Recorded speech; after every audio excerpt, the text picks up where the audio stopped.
Johnny Dollar. Get out of bed and get your gumshoes on, Johnny. You're going to be busy. Who's this? Ed Bonner, and I'm calling you from Hartford. Heard you were in Boston this week. Get over to the Elwood Faber department store right away. Oh, call me later, Ed, will you? It's still 8 o'clock in the Look, morning. we got $300,000 worth of liability insurance on their fur department. Sure, later. Now they haven't got a fur department anymore. Just had 85 Minks stolen. What?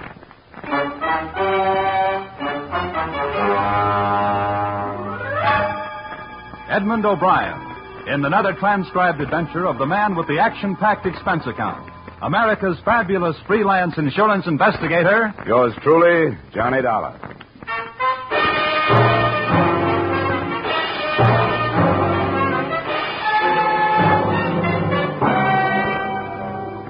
Expense account submitted by Special Investigator Johnny Dollar to Mr. Ed Bonner, Mutual Liability Company, Hartford, Connecticut.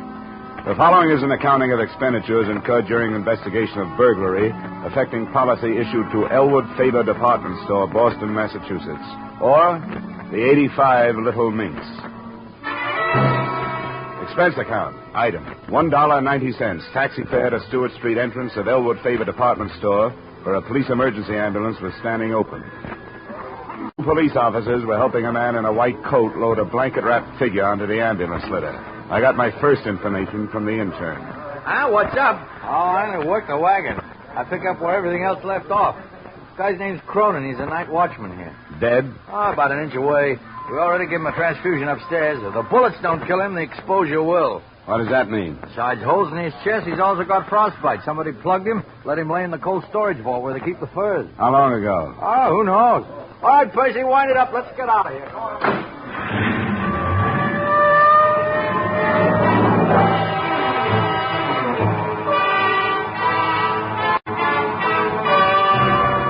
An assorted group of reporters and cameramen seemed to be converging toward a freight elevator just inside the store entrance.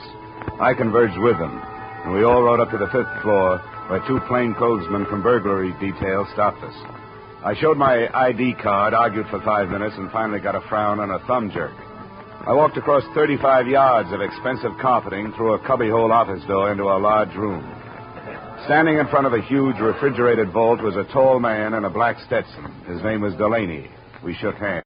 Quite a thing, Dollar. Some guys walked out of here last night with 85 mink coats. It's a mess. You got a cigarette? Yeah, sure. Here you are. Thanks. The store's going to be closed all day while the burglary squad goes over it with everything they got. You can do what you have to do, too. Thanks, Lieutenant. I appreciate that. What do you figure, freight elevator or stairs? Either or both. I don't know. They must have had a panel truck or a big limo in that alley. Yeah, I noticed that on my way up. It'd keep any car hidden from the street, and they'd be able to work without being bothered. I got a man coming down to check for tire tracks, but it won't do any good. Whoever they were, they did it quiet, and they did it neat. Neat? Yeah. Quiet? You mean that night watchman, Cronin? Well, there must have been some noise when he walked into them and got shot. I hope he lives to tell us something. He's in tough shape. How about this? The vault? Just like the banks have, only smaller. And they can also hang meat in it.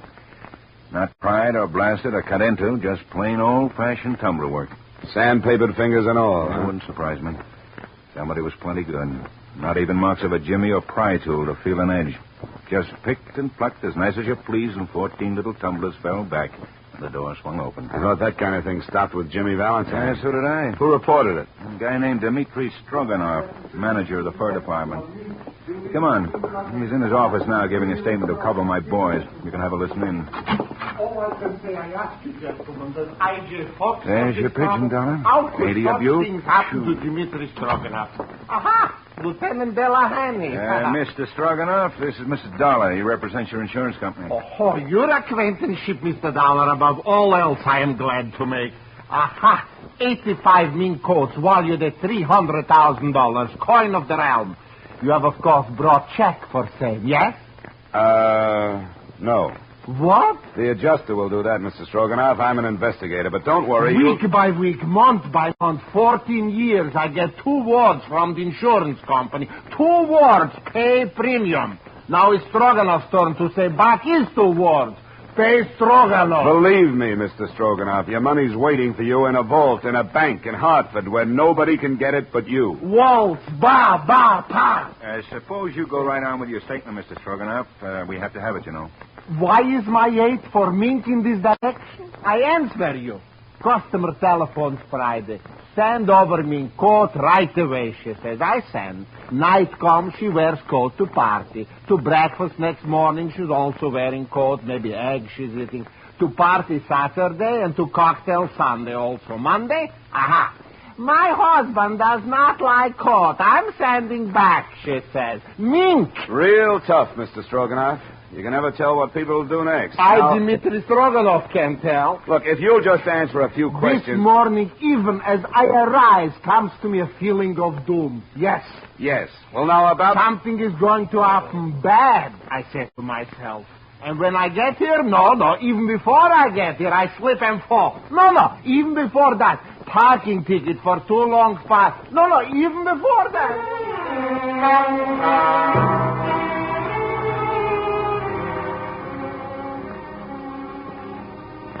He went on like that for quite a while, and the police stenographer took down every word. His whole testimony typed up into 23 single-spaced pages. But only the following was of any use. Stroganoff arrived at the store at approximately 8:45, found the vault door open and inside the wounded watchman Cronin.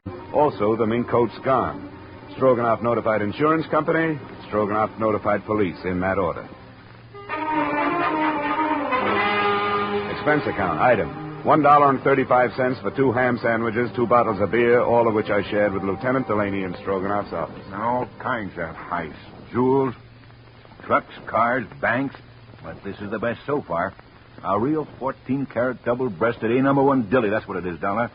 How'd they get in that safe? They just opened it up and walked in the same way you walk in your own front door, Lieutenant. Yeah, but how? Who's that good? Who? Well, there's the creepy kid. They always say he's that good. You and me both know Creepy died 12 years ago at Denimore. And there was Dancing Dan Marathon. Dancing Dan? He couldn't open a 2-bit padlock if he had the key. Who is good, Johnny? Who could do it? I wish I knew. Stroganoff's the only one in the store who knows the combo. The only one. But I don't know. But you aren't taking any chances.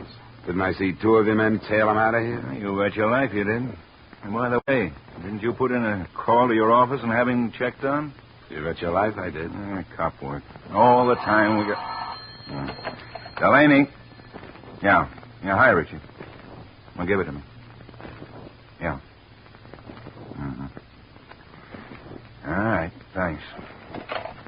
Hospital, Don. The night watchman? Cronin died 10 minutes ago without saying a word. Mm-hmm. I was hoping he'd be able to fill in some gaps. Well, he does. At least one. Which one? The other watchman's story about playing the radio.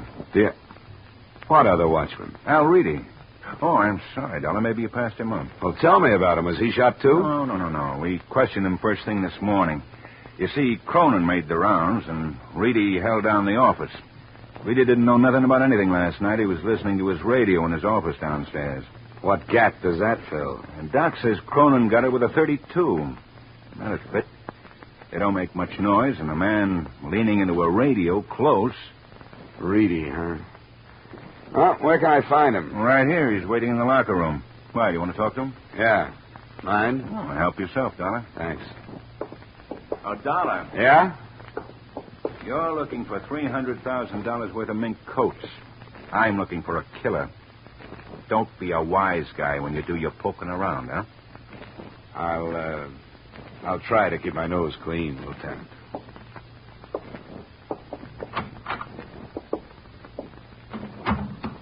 Yeah? Hello. You Al Reedy? You another cop? In a way, yeah. In what way? Insurance investigator. All right, Mr. Insurance Investigator. Am I supposed to tell you something that'll tip the whole thing? No, Mr. Night Watchman. You're just supposed to tell me how things went for you last night. Swell. I sat in my office from 10 to 6, went home, went to bed. Got picked up by 2 big flat-footed coppers at 7:30. And here I am. How'd things go with you last night? You sound a little put out, Reedy. Or are you used to places being heisted where you work? What kind of a nasty crack is that? What'd you see in here last night while you were doing all your night watching? Nothing. No freight elevator moving? No. No sounds on the stairs? No. And you didn't hear the shots that plugged Cronin? No, I didn't. Why? Because I sit in my office and listen to disc jockeys. The radio's liable to smother a lot of noise. Wrong answer. Well, the cops like it. I don't. Give me a better one. I'll have to look for it. But I'll find it, mister. Sure you will. Sure you will. But you'll never find those guys who tromped off with those coats last night. You sound awful sure of that. I am. Because you'll spend all your time on someone like me trying to make something out of nothing just to show everybody how good you are. Reedy, if you're clean, you haven't got anything to worry about. Well, maybe, but answer me this. Who's going to say when a guy's clean? When he's right or wrong? A lot of filing cabinets in a building somewhere? Answer me, investigator. Who knows? Who's going to say? Let me alone. Just let me alone.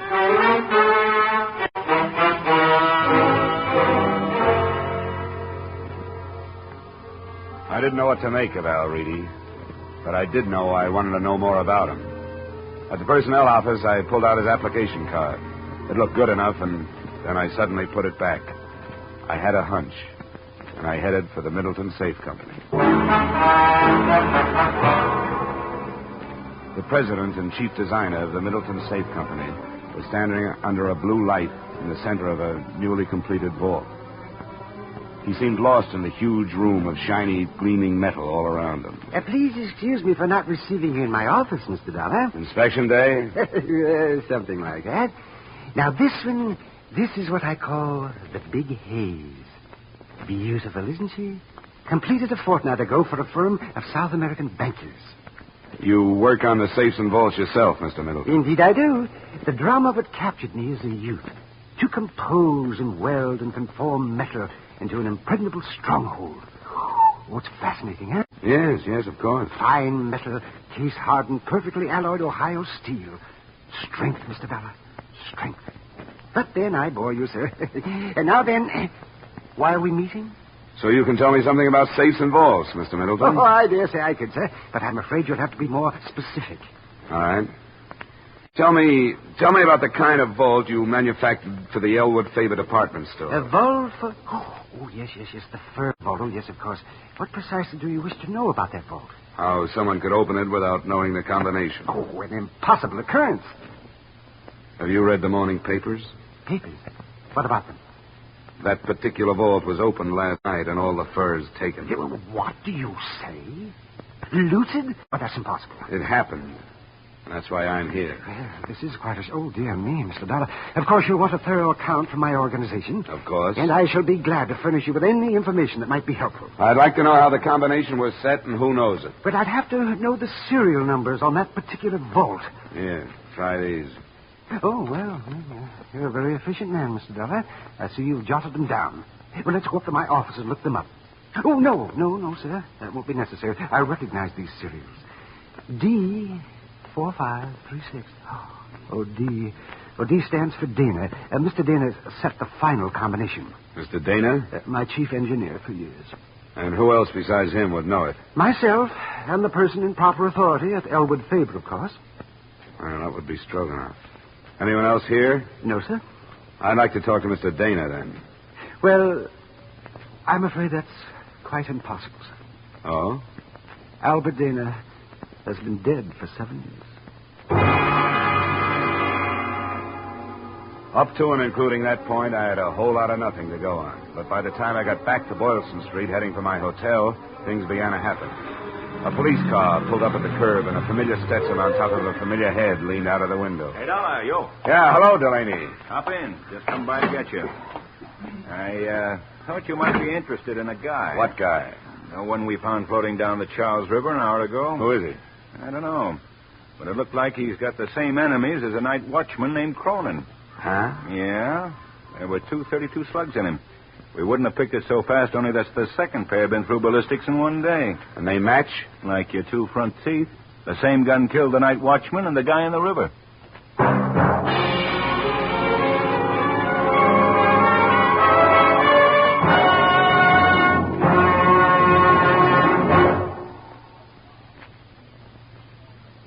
In just a moment, we will return to the second act of Johnny Dollar. But first, it's a family night on the Bing Crosby Show again this Wednesday. Brother Bob and Bing's son Gary already have scored with the Groner this month. And tomorrow night, Bing's 14-year-old twins, Philip and Dennis, make their debut as a guest team. You'll hear the kids trying to sell Dad a membership in the Bing Crosby Fan Club, a scheme that backfires. And you'll hear some rare and wonderful singing. CBS cordially invites you to hear the Bing Crosby Show this Wednesday and every Wednesday over most of these same CBS stations.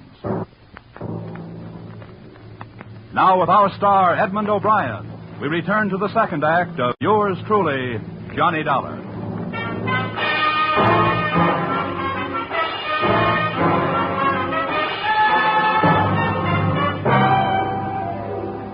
I spent half the night at the city morgue and police headquarters with Lieutenant Delaney, examining the body they found in the Charles River and trying to identify him.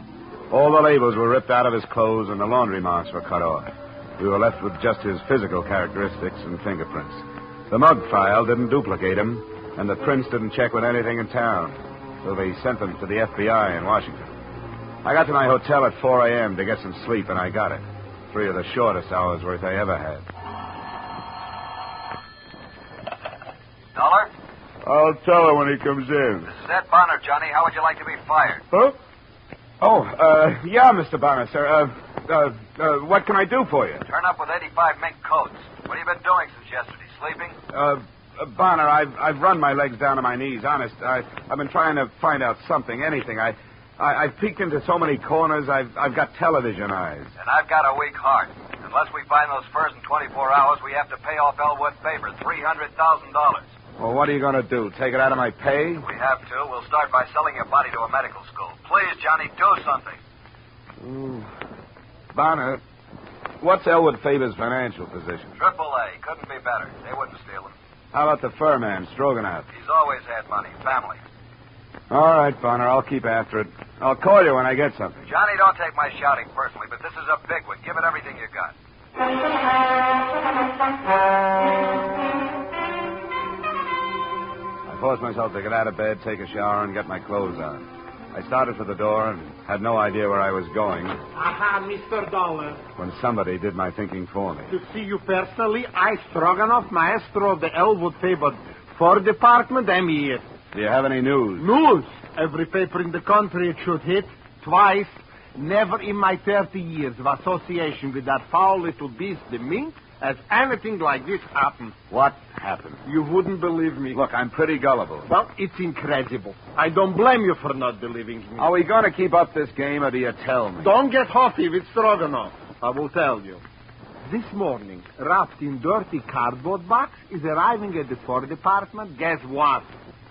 A mink coat. Incredible? Incredible indeed. You mean one of the coats was returned by mail? Right. Well, that's encouraging. I am not overjoyed. You still owe me for 84 coats.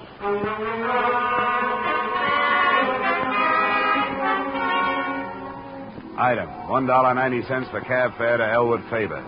It didn't make any sense that the men or man who committed murder to make the heist would return anything. But one coat had come back. And in the pocket, I found a small piece of slick cardboard. It was only 1/3 of an inch long, but there were 3 words on it. Country Club Dance. I was lucky. The country club secretary had a guest list, and one name on it stuck out like the nose on Jimmy Durante. Patricia Reedy. Yes?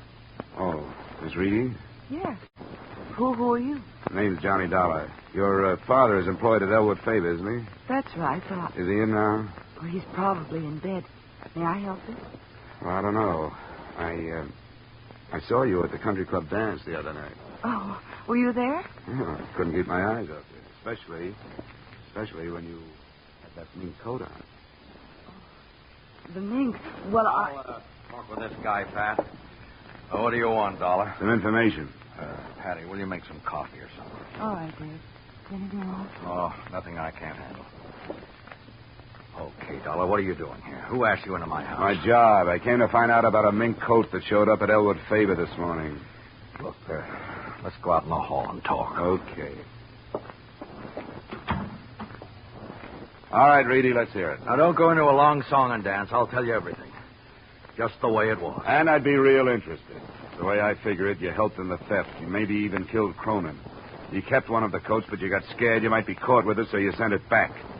Your daughter left the dance ticket in the pocket. All right.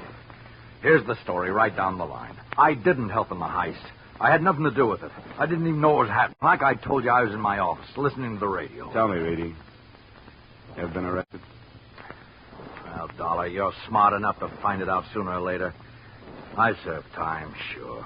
You might as well know. Lots of it. Elwood Faber would be interested to know a trusted watchman served time. Well, what'd you expect me to do when I got out? Curl up and die? I gotta live, too. I'm straight now, Well, almost. I had a wife and a kid. The wife died. You've seen the kid in there. For 13 years of her life, she had nothing. But now I'm trying to make up for that. Everything I do is for her, not for me. What about the coat? Sure, I took it. I borrowed it. Before the safe was locked up for the night. I've been borrowing stuff right along. Whenever my kid needed anything, I always return them in good shape. I told Pat they let me do it. She don't know nothing. That's kind of a strange philosophy. I don't even know how to spell philosophy. But I do know this. That girl in there has a life ahead of her. Her mind's behind me. I got to give her every chance I can to look good, to act good, to use her brains, to meet the right people and go to the right places. Not just for dough, you understand, a millionaire husband, but just for a right guy and a fair crack at happiness. Uh-huh. Oh, you guys are all the same. You work from a little book, printed directions. Everything's black and white in life. Nobody's human.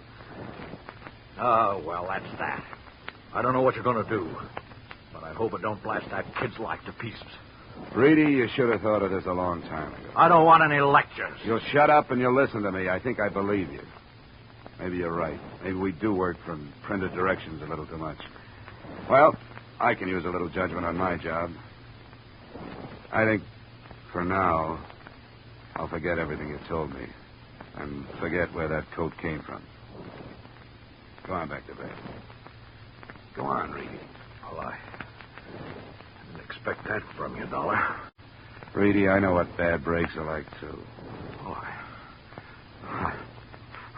Oh, come on. Look, you'll have me doing that in a minute.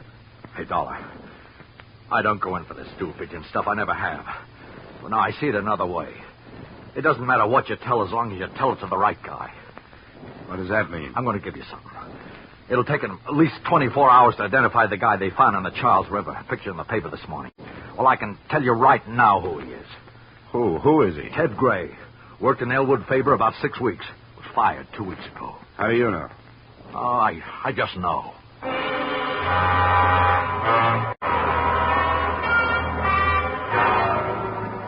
Personnel at Elwood Faber confirmed Ted Gray had worked there and was fired for insubordination.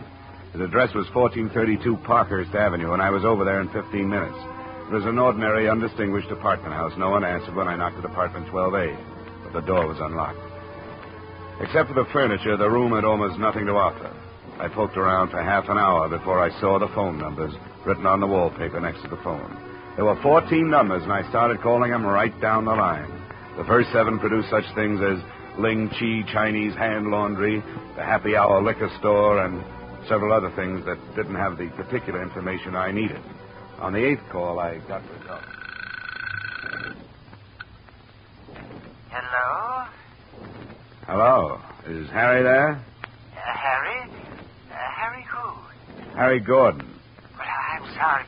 You must have the wrong number. Oh. Sorry. That's quite all right.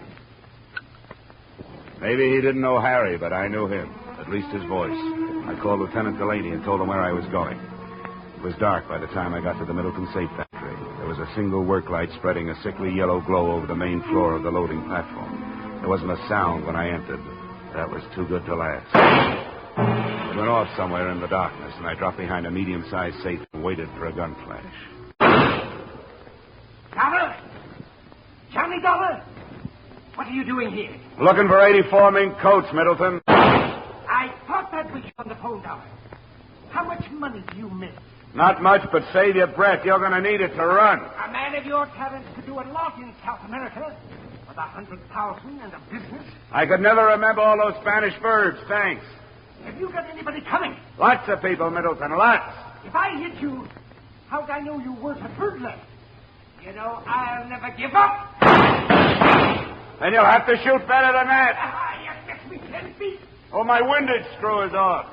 Is that the 32 you used on Ted Gray? No, this time I have a Luger. For special work. Like a Spitzer. Oh!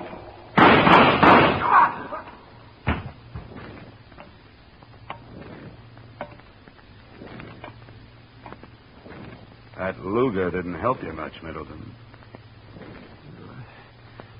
It was an ignominious end. Yeah, you blew a good life.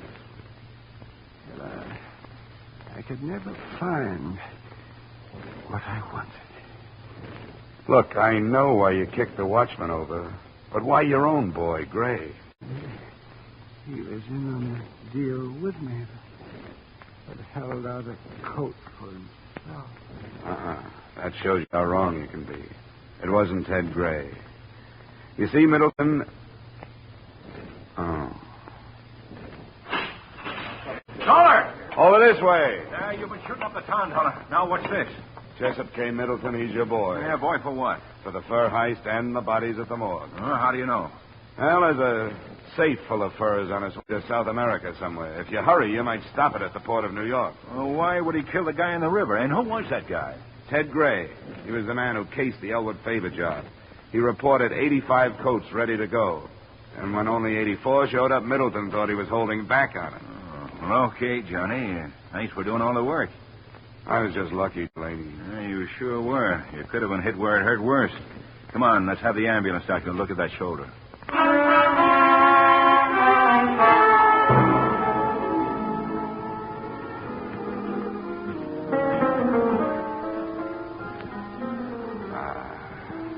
This is the only way to live. Miss Reedy, you... Make it Pat. Pat. You know, you're great on your feet. Well, what about you, Johnny? Dancing with your arm in a sling. Well, I took the no-hands course at Arthur Murray. Pardon me, Mr. Dollar. There's a phone call at your table. Oh, thanks, waiter. Come on, Pat.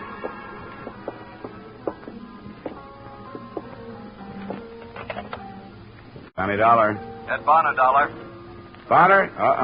I won't take another job for at least a week. No, it's not that. Well, what is it? Are you afraid I'll put a night out on the swindle sheet? You aren't finished. Not finished. Hey, you got the coats, didn't you? Yeah, we found the safe down at the dock. Caught it just before it was loaded for South America. There were 84 coats in it, all right. But you know the one that was sent back in the mail? It's been stolen again. One's still missing. Oh, really? Oh, that. Oh, yeah. Well, you know, Bonner, somehow I have a feeling that last coat will be in the mail tomorrow. Are you sure? Positive. So long, Mr. Bonner. So long, Johnny. Who was it? Oh, nobody important. You know something, Pat? You look just grand and mink.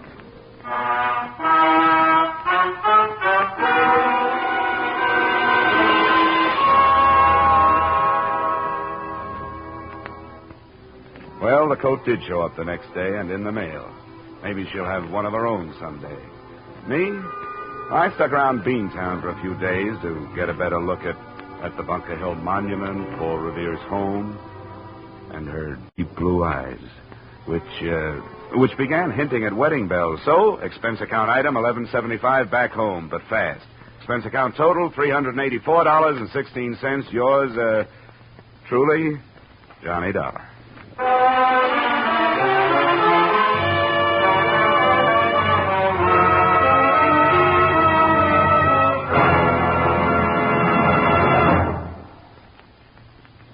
Yours truly, Johnny Dollar, stars Edmund O'Brien in the title role and was written tonight by E. Jack Newman and John Michael Hayes, with music by Leith Stevens.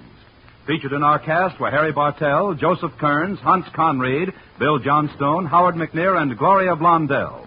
Yours truly, Johnny Dollar, is produced and directed by Jaime Del Valle.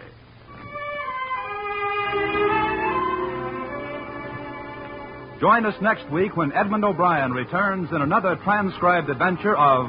Yours truly, Johnny Dollar.